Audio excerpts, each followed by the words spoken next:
With all the talk of opening up regionally and what Premier Doug Ford said today, Mayor John Tory has some suggestions on how to go about doing that as well. He says local authorities should have the ability to slow down or speed up the timelines that the province suggests. So we'll see how that all plays out. Meanwhile, speaking of slowing down, the city has an agreement with others to try and do so.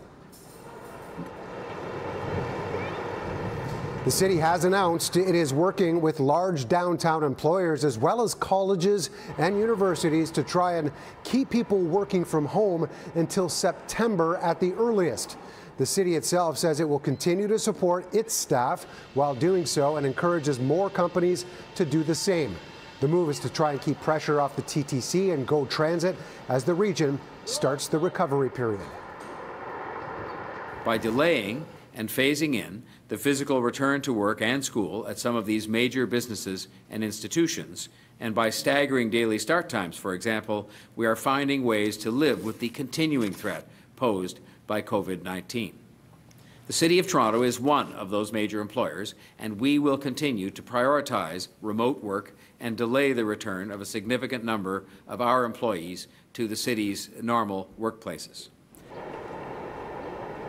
As part of the city's recovery and rebuilding plan, a new survey has been launched to try and get feedback from and engage residents, communities, and businesses in the city. Officials have said decisions will be based on public health considerations all along, but that input from everyone is important. Today, we heard from the head of Toronto's new Recovery and Rebuild office, Saad Rafi, for the first time.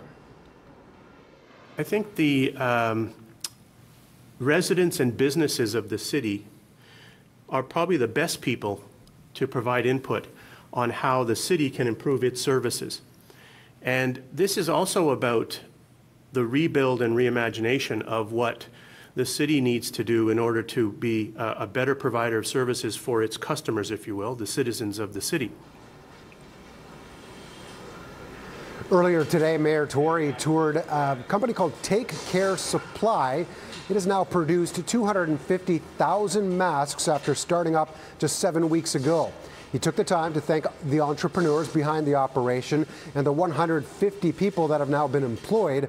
While at the factory, though, Tory was asked whether making masks mandatory on public transit should be considered as TTC ridership begins to increase again.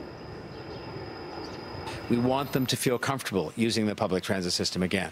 And so I don't think we would be responsible if we didn't examine the option in terms of the legalities of it and how it would work to say to people, if you're going to be on public transit, we don't just recommend you wear a mask. We are making it mandatory, knowing that enforcement is difficult with that kind of thing when you're dealing with 1.6 million people a day.